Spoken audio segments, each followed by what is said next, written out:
Hello and welcome, I'm Raziel, and when I first started this channel, I was trying to find my footing, always have done. And I got to a point where I'm going to just go, I'm going to tell the truth, I'm going to see what people are saying, and if it's newsworthy, I'll talk about it, but I will try and make sure that I'm going to come from this point of view, from the truth. There is no political ideology or agenda linked to this channel. There was at the start, but I gave up on that. I didn't enjoy doing it because I find that when you link or you try to be political, you might end up either deliberately or through ignorance lie or not spread the truth. And I also say that you don't go to YouTubers who source YouTubers or don't even provide the sources to their articles. Now, I don't tend to provide Games Workshop, like Warhammer Community, as a source because I don't really want to give them much foot traffic, and that's it. So when it comes to something like this, where it's not Games Workshop, it's coming from a third party, I think it's something worth discussing. And the thing that's been discussed lately, and it's come up quite a bit, is that multiple stores announced their discontinuation of Games Workshop and Warhammer 40,000 products.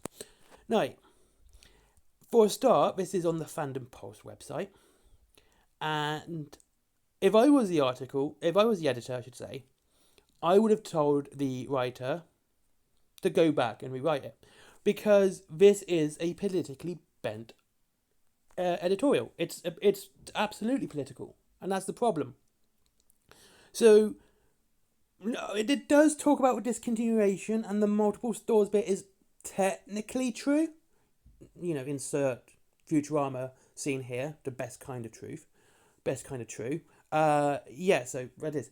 But the first half of the article is about Games Workshop's controversies, the female custodies, the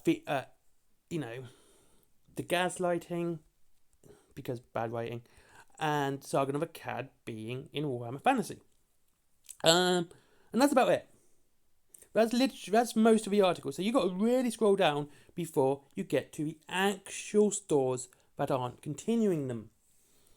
Now, the first one is Paradise Games, and the first things first, which we need to say right off the bat, is this is dated back 15th of August. Now, that's just one store, okay? One store announcing that they're no longer going to continue selling Games Workshop products.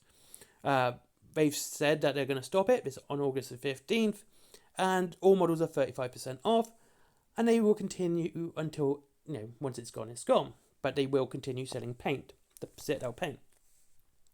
But August the 15th, that was about 5 months ago, and it didn't really make the news then because, it wasn't big news. One shop deciding not to continue a product isn't really big news.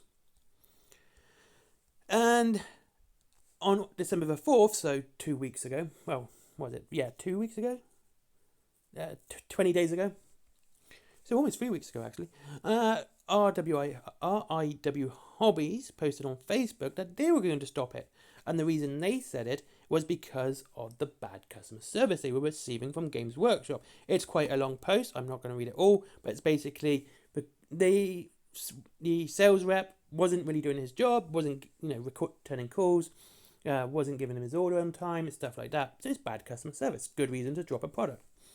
Now, the reason I bring this up, because I will be linking this in the description, is because, like I said, at the start of the article, and this is what bothered me about this article, is it's all about, female custodies and how let's have a look, how, the evil gender ideology, that's literally the word they use, that is wording, they said, even adding evil gender ideology to one of the Stormcast Eternals models to tie and push the radical agenda.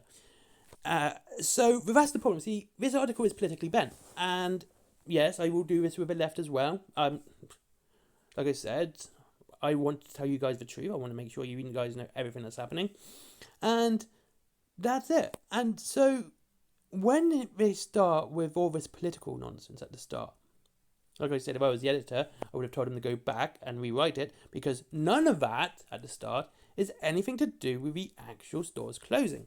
And like I said, it said multiple stores closing, even though, it's kind of old now, old news.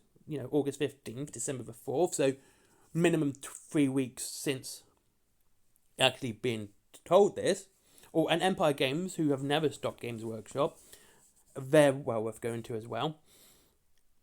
It shows it's not really the big doomsaying for Games Workshop they're making it out to be.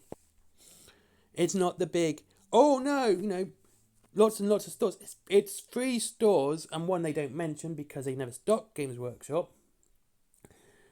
doing it. So it's 2 stores they mention, and that's it. That's their multiple stores. Like I said, it's technically true, the best kind of true, but it's such a doomsaying thing. But once, I would have waited till something like Wayland Games or Element Games or the big companies who people go to first for their third-party product, for paying third parties, when they started to drop them, that's when it would have been news. And that would be it. When it's just 2 stores and not really anything else, it's kind of not even a big deal. I know it sounds like a big deal, but, stores are discontinuing.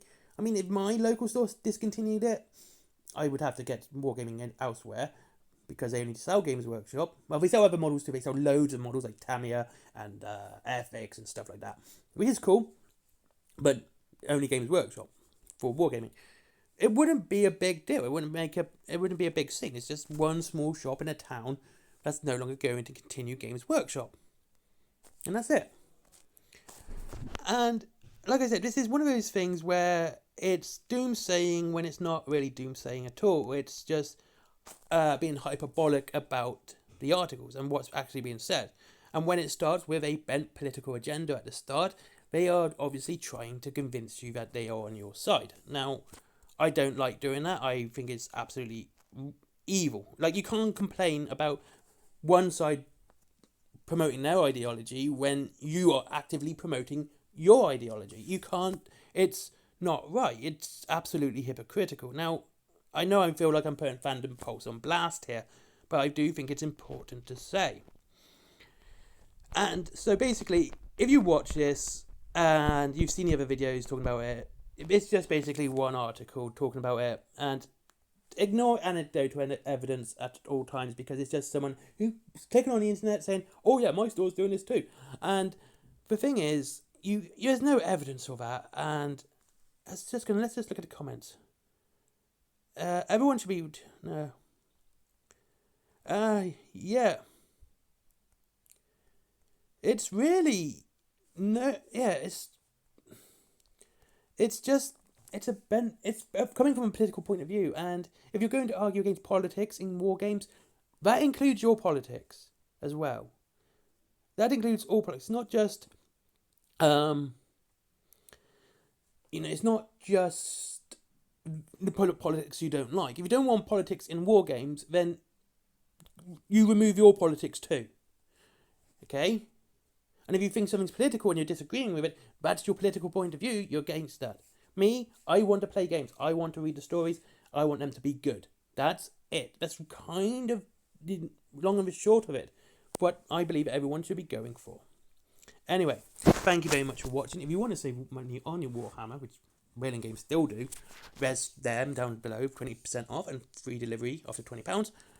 Oh, and with our point system, an extra 1% after every £100 spent, sort of thing. Yeah, it's a good point system. I use it a lot. There's also Forbidden Planet for your comics, DVDs, mangas, and there is, of course, my comics and my merchandise down below as well.